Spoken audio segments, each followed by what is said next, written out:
Sa isang tahimik na sulok ng Venezuela, naninirahan ang isang lalaki na sa unang tingin ay tila ordinaryo lamang, mahinahon at walang kapansin-pansing kakaiba.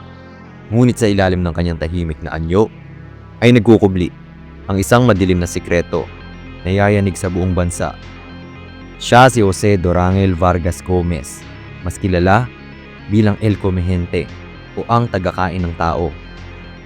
Isipin mo, sa gitna ng simpleng barong-barong at mga kabundukan, may isang nilalang na hindi lamang pumapatay para mabuhay, kundi ginagawa pang hapunan ng kanyang mga biktima.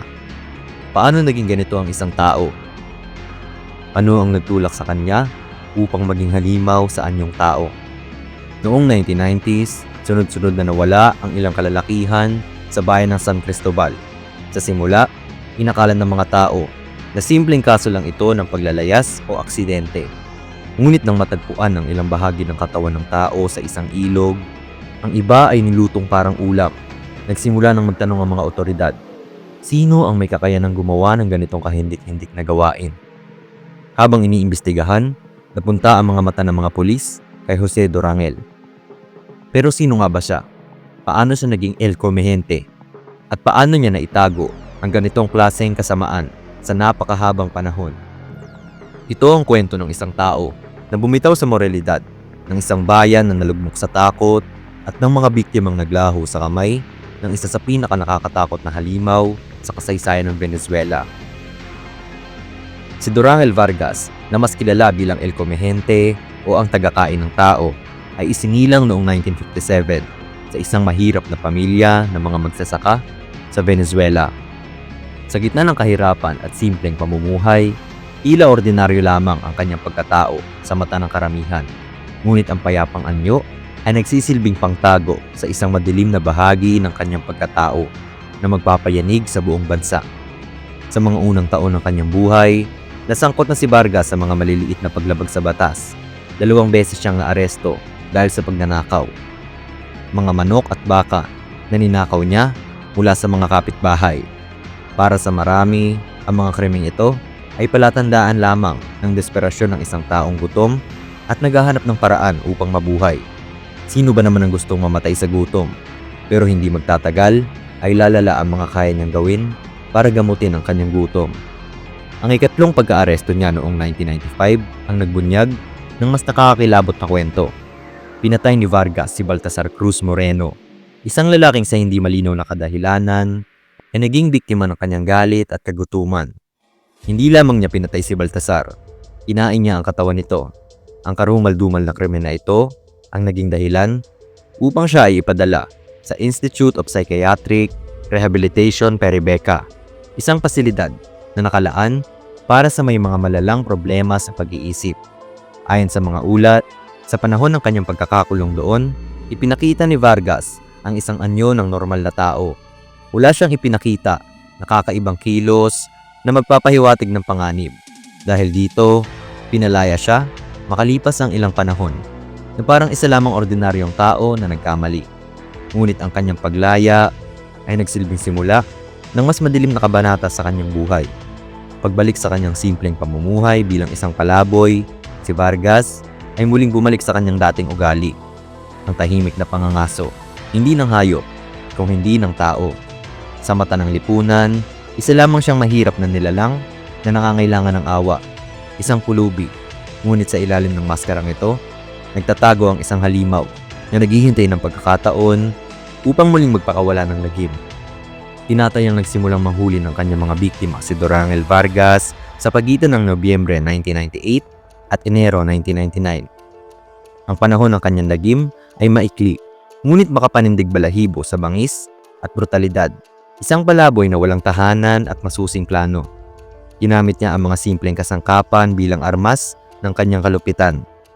Isang sibat na gawa mula sa tubo at kung minsan ay mga bato lamang. Sa ilalim ng lilim ng mga puno malapit sa ilog sa San Cristobal, nag-aabang si Vargas. Ang kanyang mga biktima ay mga walang kamalay-malay na atleta na nag-eehersisyo o mga manggagawa sa tabing ilog na abala sa kanilang mga gawain. Hindi nila alam na sa kanilang pagod at pagpapahinga, isang halimaw ang nagmamasid. Nagbibilang ng hakbang at naghihintay ng tamang sandali upang umatake. Sa sandaling nabihag niya ang kanyang biktima, maingat niyang hinahati ang katawan. Pinipili ni Vargas ang mga bahaging maaari niyang lutuin. Ang hita, braso, at minsan ay ang puso. Ang mga bahagi na itinuturing niyang pinakamalusog. Samantala, ang mga hindi niya kinakain tulad ng mga kamay, paa, at ulo ay kanyang ibinabaon sa lupa na tila nag-iiwan ng tahimik na alaala ng kanyang mga biktima sa paligid. Ngunit may kakaibang panuntunan si Vargas. Hindi siya kumakain ng kababaihan o mga bata.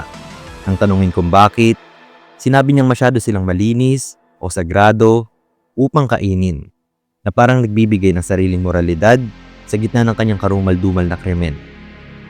Ang mga biktima niya ay karaniwang mga lalaki na nasa hustong gulang. Pinipili niya ang mga lalaking mukhang mahina, palaboy, o walang maaasahang mga kamag-anak na maghahanap sa kanila. Iniiwasan niya rin ang pagkain ng matatabang tao. Ayon sa kanya, masyadong mataba ang mga ito. At mas gusto niya ang mas masarap at mas madaling lutuin na laman. Ayaw niya ding kainin ng matatandang tao dahil masyadong matigas daw ang kanilang laman. Ang mga kababaihan naman ay iniiwasan niya dahil naniniwala siyang hindi ito tama. Binanggit din niya na hindi niya kinakain ng mga kamay at paa ng tao dahil masyadong magulo ang mga ito. Nilalapitan niya ang kanyang mga biktima sa lansangan, karaniwang sa paligid ng kanyang tirahan, malapit sa ilog Torbes sa San Cristobal, Venezuela. Pinapasama niya sila sa kanyang lugar sa pamamagitan ng pakikipagkaibigan o pag-aalok ng pagkain. Pinapatay niya ang kanyang biktima gamit ang blunt force trauma. Madalas ay pinapalo niya ang mga ito sa ulo gamit ang mabibigat na bagay.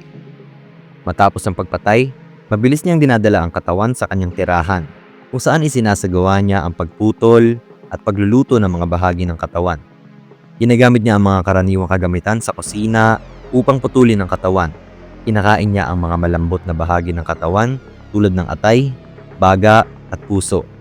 Ayon sa kanya, mas gusto niya ang mga laman loob dahil masarap ang mga ito. Pinapalitan niya ang karne ng tao para sa regular na pagkain at minsan ay pinapakain pa ito sa mga dumadaan o kapitbahay na hindi nila alam kung ano ang laman ng pagkain. Bilang isang palaboy at taong grasa, nanirahan siya sa mga liblib na lugar kung saan bihira ang pumunta. Pinakinabangan niya ang kanyang isolation upang itago ang kanyang mga gawain. Hindi rin siya naiulat agad dahil ng kanyang mga biktima ay kadalasang walang pamilya o kilalang kamag-anak na maghahanap sa kanila. Dahil walang lugar si Vargas para itabi ang mga karne ng tao na kanyang nakokolekta, mabilis itong nasisira at nangangamoy. Dahil dito, halos araw-araw siyang nanguhuli ng panibagong biktima. Para sa kanya, ang madalas na pagpatay ay tila isang pangangailangan upang mapanatili ang kanyang kakaibang pagkain. Sa bawat bangkay na naiwan sa kanyang landas, nagkaroon ng mga bakas ng madilim na plano. Mga bahagi ng katawan na naglaho, mga lugar na palihim na nililibingan, at ang tahimik na parke na nagiging saksi sa hindi maipaliwanag na pagkawala ng mga tao. Noong Pebrero 12, 1999, isang nakakakilabot na tagpo ang natuklasan sa tabing ilog ng San Cristobal. Sa gitna ng mga tuyong dahon at malamig na katahimikan ng lugar, natagpuan ng mga miyembro ng Civil Defense ang mga labi ng 2 kabataan. Ang kanilang katawan ay gutay-gutay at malinaw na hindi ito gawa ng mga hayop. Dahil sa nakakagimbal na tanawing ito, agad silang nakipag-ugnayan sa mga otoridad upang imbestigahan ang krimen. Habang nagsusuri ang mga otoridad sa tabing ilog ng San Cristobal, ang kanilang mga pagkilos ay nagtungo sa mas madilim pang pagtuklas. Isa-isang natuklasan ang mga mababaw na hukay at sa bawat paghuhukay ay may natutuklasang mga parte ng katawan, pira-pirasong labi na hindi na makilala. 6 pang katawan ang nahukay. Ang ilan ay may mga nawawalang bahagi tulad ng ulo, kamay o paa. Ang amoy ng nabubulok na laman ay kumalat sa paligid, nagdudulot ng pagkahilo at takot sa mga nakasaksi. Ang lugar ay tila naging tagpuan ng isang madilim na sikreto at nag-udyok ito ng maraming haka-haka. Isa sa mga unang teorya ay ang pagkakaugnay ng mga labi sa drug cartel. Ang mga bangkay ay maaaring biktima ng karahasan sa ilalim ng mundo ng droga, iniisip na ginawang babala para sa mga nagtatangkang magtaksil. Ngunit may iba pang mas nakakakilabot na hinala. Isang altar ng satanikong kulto. Isang lugar kung saan iniaalay ang mga biktima sa kanilang malupit na ritual. Ang mga simbolo ng karahasan ay tila nagpapahiwatig ng isang ritual na naghahanap ng kapangyarihan o pagsamba sa kadiliman. Habang patuloy ang pagsisiyasat, unti-unting nailantad na ang mga labi ay hindi basta-basta. Isa-isa itong natukoy bilang mga iniulat na nawawalang tao sa lugar. Ang bawat pangalan ay nagdadala ng kwento ng pagkawala. Mga atleta, manggagawa o ordinaryong tao na bigla na lamang naglaho. Ang mga pamilya ng mga biktima ay nagtipon sa lugar, umaasang makilala ang kanilang mga mahal sa buhay. Ngunit sa halip, ay natagpuan ang kanilang mga bangkay sa pinakamalupit na kalagayan. Hindi maitatanggi ng mga otoridad na ang mga bangkay ay hindi basta itinapon. Ang bawat hiwa, bawat nawawalang bahagi ng katawan ay tila may layunin. Hindi ito random o gawa ng isang grupo. Ito ay resulta ng isang tao na may malamig at kalkuladong intensyon. Isang individual na walang takot, walang habag, at may kakaibang pagkaunawa sa kanyang ginagawa. Sa puntong ito, naging malinaw na ito ay hindi isang simpleng krimen. Isa itong sunod-sunod na pagpatay na dinala sa sukdulan ng kabangisan. Ang tanong na naiwan sa mga investigador at mamamayan ay sino ang halimaw na ito at gaano pa kalalim ang kanyang mga lihim na nag-aabang na matuklasan. Habang patuloy ang masinsinang investigasyon, ang pangalan ni Dorangel Vargas ay umangat bilang pangunahing sospek. Kilala siya bilang isang tahimik, ngunit kakaibang palaboy na madalas makita sa gilid ng ilog malapit sa lugar ng mga natagpuang labi. Sa una, tila pangkaraniwang pamilyar lamang siya sa mga tao sa lugar. Isang mahirap na nilalang na tila nabubuhay sa sariling mundo. Ngunit ang kanyang kahinahinalang presensya sa paligid ng krimen ay nag-udyok sa mga otoridad na siyasatin ang kanyang tahanan. Sa gabing sinalakay ng mga pulis ng kanyang barong-barong, nakakita sila ng eksenang mas kahindik-hindik kaysa sa kanilang inaasahan. Sa isang sulok ng simpleng kubo na gawa sa pinagtagpi-tagping yero at kahoy, natuklasan nila ang mga lalagyan na puno ng hiniwang karne ng tao. Ang ilan ay nakasalansan pa sa mga garapon na tila inihahanda para sa mas matagal na pag-iimbak, habang ang iba ay may halong asin upang manatiling sariwa. Hindi natapos doon ang kanilang pagkabigla. Sa isang sulok ng kanyang tahanan, 3 ulo ng tao ang nakalagay, nakatingin na parang mga multong bumabalik upang ikwento ang kanilang kalupitan. Ang mga kamay at paa na mistulang gamit sa kusina ay maingat na nakaayos sa tabi. Isang palanggana ng laman loob ang nakaabang sa lamesa, na tila ba isang ordinaryong hapunan lamang ang inihahanda. Habang iniimbestigahan ng bawat sulok ng barong-barong ni Vargas, malinaw na ito ay hindi simpleng tirahan ng isang mahirap na palaboy. Ang bawat bahagi ng katawan na natagpuan doon ay nagkakwento ng isang kahindik-hindik na sistema ng kabangisan. Hindi lamang siya basta pumapatay, planado at organisado ang kanyang ginagawa. Ang kanyang paraan ng pagkatay ay nagpapakita ng kaalaman sa anatomiya na tila sinanay niya ang sarili sa bawat pagpatay. Ang balita ay mabilis na kumalat at ang mga mamamayan ng San Cristobal ay napuno ng takot at galit. Ang ideya na ang taong madalas nilang nakikita sa kanilang paligid ay isang mamamatay tao at kanibal ay nagdala ng matinding paranoia. Ang mga pamilya ng mga biktima ay nagtipon sa lugar ng investigasyon. Ang kanilang pagdadalamhati ay naging galit habang unti-unting nalalantad ang buong saklaw ng mga krimen ni Vargas.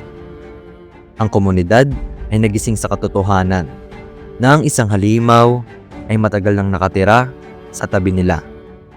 Matapos ang masinsinang pagsisiyasat at paglilitis, si Dorangel Vargas ay hinatulan ng pagkakakulong habang buhay noong 1999. Sa kabila ng mga aligasyon na may problema siya sa pag-iisip, hindi siya nakaligtas sa kaso. Bagamat kilala siya bilang may kakaibang pag-uugali, hindi kinilala ng korte na ito ay sapat upang siya ay gawing insane o walang pananagutan sa kanyang mga ginawa. Ayon sa mga ulat, ang mga psychiatric assessment sa kanya ay nagsiwalat ng isang kakaibang aspeto ng kanyang pagkatao. Sinabing may mga palatandaan ng psychosis o schizophrenia si Vargas. Ngunit malinaw rin na siya ay may lubos na kamalayan sa kanyang mga ginagawa. Isang psychologist ang nagsabi na bagamat siya ay may abnormal na mental state, siya ay nagpakita ng malinaw na layunin sa kanyang mga krimen. Mula sa pagpili ng mga biktima hanggang sa kanyang pamamaraan ng pagkain ng mga ito. Hindi natapos ang karahasan kay Vargas matapos siyang makulong. Noong 2016, siya ay nasangkot sa isang kagimbal-gimbal na riot sa kulungan. Sa gulo, 2 sa kanyang kapwa preso ang kanyang pinatay. At ang malagim pa rito, niluto at kinain niya ang ilang bahagi ng kanilang katawan. Ngunit hindi tumigil doon ang kanyang kalupitan.